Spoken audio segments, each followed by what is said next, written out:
Good will ജംഗ്ഷൻ്റെ പുതിയൊരു വീഡിയോയിലേക്ക് സ്വാഗതം. നമ്മൾ ലാസ്റ്റ് മൊഡ്യൂളാണ് നമ്മൾ ഈ ഒരു വീഡിയോയിൽ ഡിസ്കസ് ചെയ്തത്. അപ്പോൾ ലാസ്റ്റ് വീഡിയോ ആണ് BBSൻ്റെ. അപ്പോൾ ഇതിനകത്ത് നമ്മൾ നോക്കേണ്ട ടോപ്പിക്ക് ഡിജിറ്റൽ മാർക്കറ്റിംഗ് എന്താണെന്ന് നോക്കുക. Digital marketing is the component of marketing that uses internet and online based digital technologies for marketing.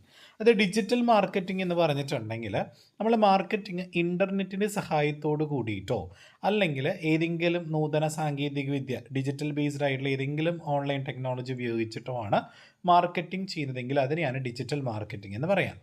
ഇനി 4 P's ഓഫ് ഡിജിറ്റൽ മാർക്കറ്റിംഗ്, നിങ്ങളത് മാർക്കറ്റിംഗ് മിക്സ് എന്ന് പറഞ്ഞ് നിങ്ങൾ പഠിച്ചിട്ടുണ്ടായിരിക്കും. 4 P's: ഒന്ന് പ്രൊഡക്റ്റ്, പ്രൈസ്, പ്ലേസ്, പ്രൊമോഷൻ. ഇതാണ് 4 P's. Digital മാർക്കറ്റിങ്ങിൻ്റെ features: branding നമുക്ക് കുറച്ച് popular ആക്കാൻ പറ്റും, completeness, functionality, interactivity, virtuality, relevant advertising, measuring output. ഇതൊക്കെ നമുക്ക് അതിൻ്റെ ഫീച്ചേഴ്സായിട്ട് പറയാം. ഡിജിറ്റൽ മാർക്കറ്റിങ്ങിന് അഡ്വാൻറ്റേജസ് ചോദിക്കുകയാണെങ്കിൽ അത് ഗ്ലോബൽ റീച്ച്, നമുക്ക് ലോകത്തെല്ലായിടത്തും നമുക്ക് ഇതിലൂടെ നമുക്ക് നമ്മുടെ പ്രൊഡക്റ്റുകൾ എത്തിക്കാനായിട്ട് സാധിക്കും. ലോവർ കോസ്റ്റ്, ചിലവ് കുറവാണ്. ട്രാക്ക് ഏബിൾ മെഷറബിൾ റിസൾട്ടാണ്, നമുക്കത് ട്രാക്ക് ചെയ്യാൻ പറ്റും അല്ലേ. അതുപോലെ personalisation, openness, social currency, improved conversion rates. ഇതൊക്കെ നമുക്ക് ഡിജിറ്റൽ മാർക്കറ്റിങ്ങിൻ്റെ അഡ്വാൻറ്റേജസ് ആയിട്ട് പറയാം. ഡിസഡ്വാൻറ്റേജ് ചോദിക്കുകയാണെങ്കിൽ സ്കിൽ ആൻഡ് ട്രെയിനിങ് നമുക്കൊരു ഡിസഡ്വാൻറ്റേജ് ആണ്. ഒരുപാട് സമയമെടുക്കും, ടൈം കൺസ്യൂമിംഗ് ആണ്. അതുപോലെ ഹൈ കോമ്പറ്റീഷൻ ഉണ്ടാകും. അതുപോലെ complaints and feedbacks, security and privacy ഇഷ്യൂസൊക്കെ നമുക്ക് ഉണ്ടാവാനായിട്ടുള്ള ചാൻസ് ഉണ്ട്. ഡിജിറ്റൽ മാർക്കറ്റിങ്ങിൻ്റെ ട്രെൻഡ്സ് ചോദിക്കുകയാണെങ്കിൽ video search, smarter chat, micro movements, അതുപോലെ തന്നെ augmented and virtual reality marketing, content personalisation, browser push notification, rich lead profiling, live videos, engagement based email marketing ഒക്കെ നമുക്ക് എന്ത് ചെയ്യാം, ഇതിനകത്ത് തന്നെ ട്രെൻഡ്സ് ആയിട്ട് പറയാം. അപ്പോൾ തന്നെ റിച്ച് ലീഡ് പ്രൊഫൈലിംഗ് അതൊരു പോയിൻ്റാണ് കേട്ടോ, ജസ്റ്റ് ഒന്ന് നോട്ട് ചെയ്യുക. അത് ടൈപ്സ് ഓഫ് ഡിജിറ്റൽ മാർക്കറ്റിംഗ് ആണ്. അതായത് ഡിജിറ്റൽ മാർക്കറ്റിങ്ങിൽ പല ടൈപ്സ് ഉണ്ട്. ഒന്ന് കണ്ടൻറ് മാർക്കറ്റിംഗ് ഉണ്ട്, സെർച്ച് എഞ്ചിൻ ഒപ്റ്റിമൈസേഷൻ ഉണ്ട്, സോഷ്യൽ മീഡിയ മാർക്കറ്റിംഗ് ഉണ്ട്, പേപ്പർ ക്ലിക്ക് അഡ്വർടൈസ്മെൻ്റ് ഉണ്ട്, email marketing, instant messaging marketing, affiliate marketing. Business models in digital marketing, ഇത് ഇമ്പോർട്ടൻ്റ് ആണ്, ചോദിക്കാറുണ്ട്. ഡിജിറ്റൽ മാർക്കറ്റിങ്ങിലെ ബിസിനസ് മോഡൽസ് കേട്ടോ. അതായത് ഒന്ന് B2B, business to business. 2 B2C, business to consumer അല്ലെങ്കിൽ customer. C2C, customer to customer. B2E, employees, government. എന്താണ് business to business പറഞ്ഞാൽ? അതായത് ഒരു ബിസിനസ്സും മറ്റൊരു ബിസിനസ്സും തമ്മിലൊരു കമ്മ്യൂണിക്കേഷൻ. ഫോർ എക്സാമ്പിൾ പറയുകയാണെങ്കിൽ ഇപ്പോൾ ടൊയോട്ടോ അല്ലെങ്കിൽ നമുക്ക് ഏതെങ്കിലും മാരുതി സുസുക്കി അല്ലെങ്കിൽ ഏതെങ്കിലും ഒരു കമ്പനിയുടെ കാറിൻ്റെ കമ്പനി എന്ത് ചെയ്തു, അപ്പോളോ ടയേഴ്സിന് ടയർ മേടിക്കുകയാണെങ്കിൽ അവിടെ 2 ബിസിനസ്സുകൾ തമ്മിലുള്ള ഒരു കോൺട്രാക്റ്റിൽ ഏർപ്പെടുക. അപ്പോൾ അതിനെയാണ് ബിസിനസ് ടു ബിസിനസ് എന്ന് പറയുക. അടുത്ത ബിസിനസ് ടു കൺസ്യൂമർ ആണ്. നമ്മളിപ്പോൾ ഒരു കൺസ്യൂമർ ഒരു കടയിൽ പോയിട്ടോ അല്ലെങ്കിൽ നമുക്ക് ATM സർവീസ്, ഇതൊക്കെ ബിസിനസ് ടു കൺസ്യൂമർ ആണ് കേട്ടോ. Business to consumer B2C business is one that sells product or service directly to the consumer കേട്ടോ. ഒരാൾ നേരിട്ട് കൺസ്യൂമറിലേക്ക് പ്രൊഡക്റ്റ് വിൽക്കുകയാണെങ്കിൽ അത് ബിസിനസ് ടു കൺസ്യൂമർ ആണ്. ഇനി C2C, കസ്റ്റമർ ടു കസ്റ്റമർ അല്ലെങ്കിൽ കൺസ്യൂമർ ടു കൺസ്യൂമർ ആണ്. അത് ഏറ്റവും സിമ്പിളായിട്ടുള്ള എക്സാമ്പിളാണ് OLX. നമുക്കിപ്പോൾ വേണ്ടാത്ത ഒരു ഐറ്റം OLXലേക്ക് ഒരു കസ്റ്റമർ ഇടുന്നു, വേറൊരു കസ്റ്റമർ വാങ്ങുന്നു, അതാണ് കസ്റ്റമർ ടു കസ്റ്റമർ. അത് B2E, ബിസിനസ് ടു എംപ്ലോയീസ് ആണ്. ഇതിപ്പോൾ ഒരു സാലറി കൊടുക്കുകയാണെങ്കിൽ, ഒരു എംപ്ലോയിക്ക് സാലറി കൊടുക്കുകയാണെങ്കിൽ അത് B2E ആണ്. ഇനി B2G, നമുക്ക് ബിസിനസ് എന്ത് ചെയ്യാണ്, ഗവൺമെൻറ്റിലേക്ക് ടാക്സ് അടയ്ക്കുന്നു, അത് B2G ആണ് കേട്ടോ. അപ്പോൾ അതൊന്ന് നോട്ട് ചെയ്ത് പഠിക്കുക, വളരെ ഇമ്പോർട്ടൻ്റ് ആണ്. അത് സിമ്പിളാണ്. ചിലപ്പോൾ 2 മാർക്കിലൊക്കെ അതിൽ ഏതെങ്കിലും B2Cയോ B2Eയോ അതൊക്കെ ചിലപ്പോൾ ചോദിക്കാം. എന്താണ് online advertising? Online advertising simply refers to the advertising through electronic devices or internet. ഇൻ്റർനെറ്റിൻ്റെ സഹായത്തോടു കൂടിയോ അല്ലെങ്കിൽ ഇലക്ട്രോണിക് ഡിവൈസിൻ്റെ സഹായത്തോടു കൂടിയോ നമ്മൾ അഡ്വർടൈസിങ് ചെയ്താൽ അതിനെയാണ് ഓൺലൈൻ അഡ്വർടൈസിങ് എന്ന് പറയുക. പല ടൈപ്സ് ഓഫ് ഓൺലൈൻ അഡ്വർടൈസിങ് ഉണ്ട്.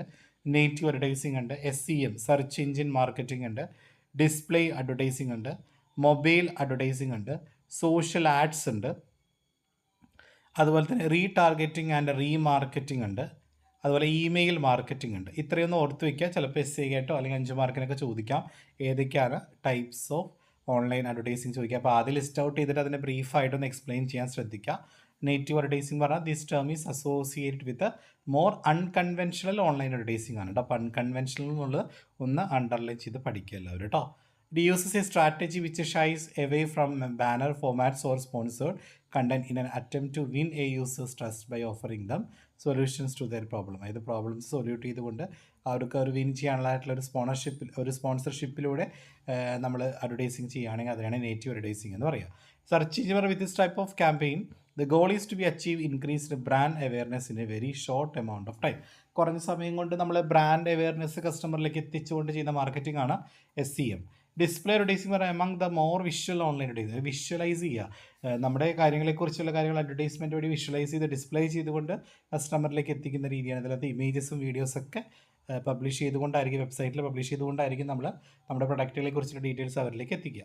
ഇനി മൊബൈൽ അഡ്വർടൈസിംഗ് ഉണ്ട്. It means advertising through mobile platform. Mobile പ്ലാറ്റ്ഫോമിലൂടെ അഡ്വർടൈസിംഗ് ചെയ്യുന്ന രീതിയാണ് മൊബൈൽ അഡ്വർടൈസിംഗ്. ഇനി സോഷ്യൽ ആഡ്സ് ഉണ്ട്. സോഷ്യൽ മീഡിയ വഴിയില്ലേ, ഇത് ഫേസ്ബുക്ക് അതുപോലെ തന്നെ ഇൻസ്റ്റഗ്രാമൊക്കെ വഴി നമ്മൾ അഡ്വർടൈസ്മെൻറ്റ് ചെയ്യുകയാണെങ്കിൽ അതിനെയാണ് സോഷ്യൽ ആഡ്സ് എന്ന് പറയുക.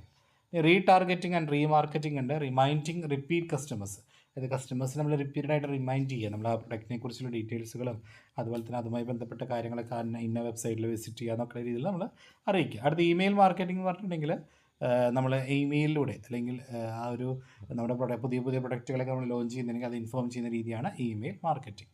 ഇനി ഓൺലൈൻ അഡ്വർടൈസിങ്ങിൻ്റെ അഡ്വാൻറ്റേജ് ചോദിക്കുകയാണെങ്കിൽ നമ്മൾ നേരത്തെ പറഞ്ഞ അതൊക്കെ തന്നെ നമുക്ക് പറയാനായിട്ട് പറ്റും. അത് ഗ്ലോബൽ ആക്സസ് ആണ്, റിച്ച് കണ്ടൻ്റ് ആണ്, affordability, speed, quick updating, provides brand alert information, easy collection of data, better customer relation ഉണ്ടായിരിക്കും, ഫ്ലെക്സിബിൾ ആണ്, not suitable for traditional advertising, unsolicited in nature, less dependable ആണ്, block of ads, ad on traditional lines ഒക്കെ നമുക്ക് ഇതിനകത്ത് പറയാം. എന്താണ് PPC എന്ന് പറയുക? പേ പെർ ക്ലിക്കാണ്. PPC is an online advertising model in which advertisers pay each time a user clicks on one of their online ad. ഏതെങ്കിലും ഒരു ആഡ്സിലൂടെ ക്ലിക്ക് ചെയ്തുകൊണ്ട് നമ്മൾ അഡ്വർടൈസിങ് ചെയ്യുന്ന രീതിയാണ് PPC, പേ പെർ ക്ലിക്ക് എന്നാണ് അതിൻ്റെ അർത്ഥം കേട്ടോ. ടൈപ്സ് ഓഫ് സോഷ്യൽ മീഡിയ ഏതൊക്കെ നിങ്ങൾക്ക് എല്ലാവർക്കും അറിയാവുന്നതാണ്. സോഷ്യൽ നെറ്റ്വർക്കിംഗ് ഉണ്ട്, ബ്ലോഗ്സ് ആൻഡ് മൈക്രോ ബ്ലോഗിംഗ് ഉണ്ട്, വിഷ്വൽ മീഡിയ ഉണ്ട്, പ്രൊഫഷണൽ നെറ്റ്വർക്കിംഗ് ഉണ്ട്, റിവ്യൂസ് ആൻഡ് റേറ്റിംഗ്സ് ഉണ്ട്, forums, content, social publishing, social advertising ഒക്കെ നമുക്ക് പറയാം. സോഷ്യൽ മീഡിയ ആഡ്സിൻ്റെ ആവശ്യകത, customers are on social media, customers എപ്പോഴും സോഷ്യൽ മീഡിയയിലുള്ളവരാണ്. അതുപോലെ consumer respectiveness, increased brand recognition, increased inbound traffic, cost effective ആണ്, competition on social media, higher conversation rate, പെട്ടെന്ന് നമുക്ക് ഈ സ്പെസിഫിക് ഓഡിയൻസിലൂടെ നമുക്കൊരു സ്പെസിഫിക് ഓഡിയൻസിലേക്ക് നമുക്ക് റീച്ച് എത്താനായിട്ട് നമുക്ക് സഹായിക്കും, ടാർഗറ്റ് ആയിട്ടുള്ള കസ്റ്റമേഴ്സിനെ നമുക്ക് ഫോക്കസ് ചെയ്യാനായിട്ട് പറ്റും. ഇതൊക്കെ നമുക്കതിൻ്റെ നീഡാണ്. Types of social media ads ഉണ്ട്. ഫേസ്ബുക്ക് ആഡ് ഉണ്ട്, ട്വിറ്ററിൽ നമുക്ക് ആഡ് ചെയ്യാം, സ്നാപ്ചാറ്റ് ഉണ്ട്, യൂട്യൂബ് ഉണ്ട്, അതുപോലെ പിൻട്രസ്റ്റ്, ലിങ്ക്ഡ്ഇൻ, ഇതൊക്കെ നിങ്ങൾക്ക് അറിയാവുന്നതാണ്. ഇൻസ്റ്റഗ്രാം, ഇതൊക്കെ നമുക്ക് വേണമെങ്കിൽ ആഡ് ചെയ്ത് പറയാം. ഇതൊക്കെ സിമ്പിളാണ്.